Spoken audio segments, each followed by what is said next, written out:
नमस्कार मित्रगण, कैसे हो आप लोग। आशा है कि आप लोग अपने जीवन में खुश होंगे, मस्त होंगे और मजे में भी होंगे।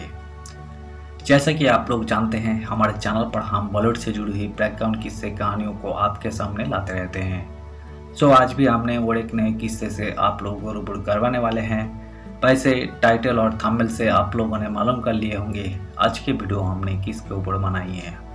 तो चलिए ज़्यादा देर न करते हुए कहानियों पे चलते हैं। शुरू करते हैं बॉलीवुड की बैकग्राउंड से जुड़ी हुई और एक नए किस्से। मोहम्मद रफ़ी ने दुनिया से छिपाई थी अपनी पहली शादी। जानिए उनसे जुड़ी 10 अनकही बातें। भारतीय सिनेमा के मशहूर फनकार मोहम्मद रफ़ी ने अपनी पहली शादी दुनिया से छिपाई थी। इसके अलावा भी बहुत सी बातें ऐसी हैं जिन्हें शायद ही कोई जानता होगा। 24 दिसंबर को मोहम्मद रफ़ी का जन्मदिन है। इस मौके पर हम आपको बता रहे हैं कि उनकी पहली शादी के बारे में, जो दुनिया से छिपी थी। इस शादी के बारे में बस उनके घर वाले जानते थे।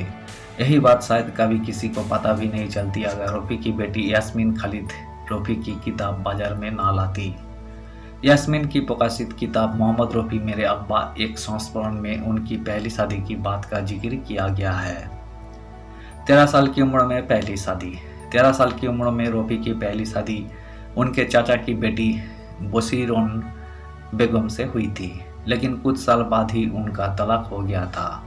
इस शादी से उनका एक बेटा शहीद हुआ था। उनकी इस शादी के बारे में घर में सभी को मालूम था, लेकिन बाहरी लोगों से इसे छिपा कर रखा गया था। घर में इस बात का जिक्र करना भी मना था, क्योंकि रफ़ी की दूसरी बीवी बिल्किस बेगम इसे बिल्कुल नापसंद करती थी और उन्हें बर्दाश्त नहीं था कि कोई इस बारे में बात करे।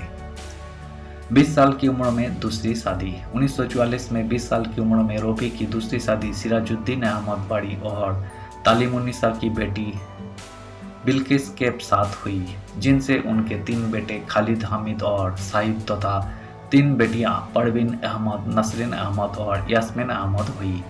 रफ़ी साहब के तीनों बेटों सईद, खालिद और हामिद की मौत हो चुकी है। आज़ादी के समय विभाजन के दौरान रफ़ी ने भारत में रहना पसंद किया। 31 जुलाई 1980 को उनका निधन हो गया। मुस्लिम परिवार में जन्म हुआ था। पंजाब के कोटला सुल्तान सिंह गांव में 24 दिसंबर 1924 को हाजी अली मोहम्मद के परिवार में मोहम्मद रफ़ी का जन्म हुआ था। हाजी अली मोहम्मद के 6 बच्चों में से रफ़ी दूसरे नंबर पर थे। उन्हें घर में फीको कहा जाता था। गली में फकीर को गाते सुनकर रफ़ी ने गाना शुरू किया था।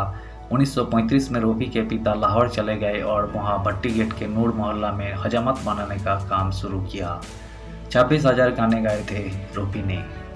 मोहम्मद रफ़ी ने अपनी ज़िंदगी में करीब 26,000 गीत गाए और लगभग हर भाषा में। वर्षों 1946 में फिल्म अनमोल घड़ी में तेरा खिलौना टूटा से हिंदी सिनेमा की दुनिया में कदम रखा। उसके बाद पीछे मुड़कर नहीं देखा। रफ़ी बहुत ही शर्मीले स्वभाव के थे। ना किसी से ज़्यादा बातचीत और ना ही किसी से कोई लेना देना। ना शराब का शौक, ना सिगरेट का, ना पार्टियों में जाने का शौक, ना ही देर रात घर से बाहर रहने की फितरत। दयालु प्रवृत्ति के इंसान थे रफ़ी। मोहम्मद रफ़ी काफ़ी दयालु इंसान थे। वही कभी भी संगीतकार से ये नहीं पूछते थे कि उन्हें गाने के लिए कितना पैसा मिलेगा। वही आकर गीत गा दिया करते थे और कभी कभी 1 रुपया लेकर गीत गा दिया करते थे।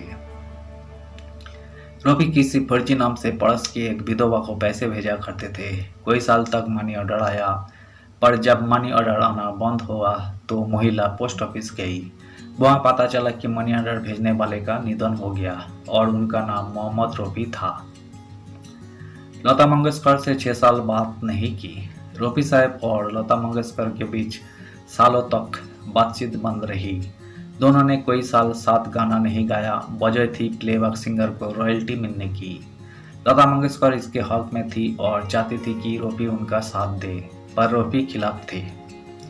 फिर माया फिल्मों के गाने तस्वीर तेरे दिल में के अंतरों के लेकर दोनों में बहस हो गई।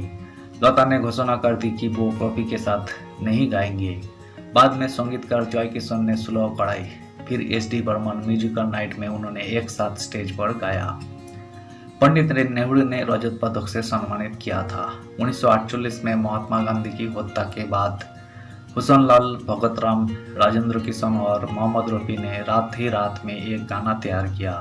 सुनो सुनो ये दुनिया वालों, बापू की ये अमर कहानी। एक दिन उन्हें पंडित जवाहरलाल नेहरू ने अपने घर बुलाया। वहाँ एक कार्यक्रम रखा गया था जिसमें पंडित जी ने रफ़ी से यही गाना सुनाने की फरमाइश की। पंडित जी को वही गाना इतना पसंद आया कि उन्होंने स्वतंत्रता दिवस पर रफ़ी को रजत पदक से सम्मानित किया। निधन से 2 दिन पहले आखिरी गाना गाया था। मोहम्मद रफ़ी का आखिरी गीत फिल्म आस पास के लिए था, जो उन्होंने लक्ष्मीकांत प्यारेलाल के लिए अपने निधन से ठीक 2 दिन पहले रिकॉर्ड किया था। गीत के बोल थे, शाम फिर क्यों उदास है दोस्त। मोहम्मद रफ़ी ने किशोर कुमार की फिल्मों के लिए भी गीत गाए हैं, जिनमें फिल्म बड़े सरकार रागिनी और कोई फिल्में शामिल थी। रफ़ी ने किशोर कुमार के लिए करीब 11 गाने गाए। बाबुल की दुआ गीत मिला national award. Film Neel Kamal के गाने बाबुल की दुआ लेती जा के लिए रफ़ी साहब को नेशनल अवार्ड मिला था। इस गीत को गाते समय कई बार उनकी आंखें नम हुई थी।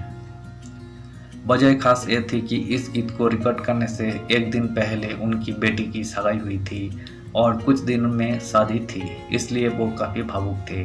फिर भी उन्होंने ये गीत गाया और इस गीत के लिए उन्हें नेशनल अवार्ड मिला। रमजान के महीनों में हुआ था निधन।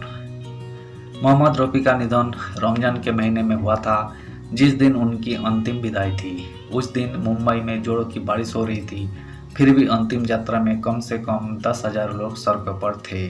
और उस दिन मशहूर एक्टर मनोज कुमार ने कहा, सुरों की माँ सरस्वती भी अपने आंसू बहा रही है आज।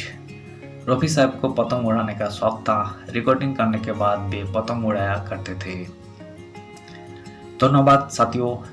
आज की इस वीडियो में हमने बॉलीवुड के मशहूर सिंगर रहे मोहम्मद रफ़ी साहब से जुड़ी हुई किस्से को आज हमने आपके सामने रखने की कोशिश की है। उम्मीद है दोस्तों वीडियो आपको जरूर पसंद आई होगी। वीडियो पसंद आए तो लाइक कर दीजिएगा। चैनल पर नए आए हैं तो प्लीज़ एक सब्सक्राइब कर दीजिएगा। और इस वीडियो के बारे में आप अपना ओपिनियन जरूर रख सकते हैं। कमेंट बॉक्स खुला है, कमेंट कीजिए। हम आपका कमेंट का एक्सपेक्ट करते हैं और हम आपका कमेंट का रिप्लाई भी करेंगे। मिलते हैं नेक्स्ट वीडियो पे। धन्यवाद।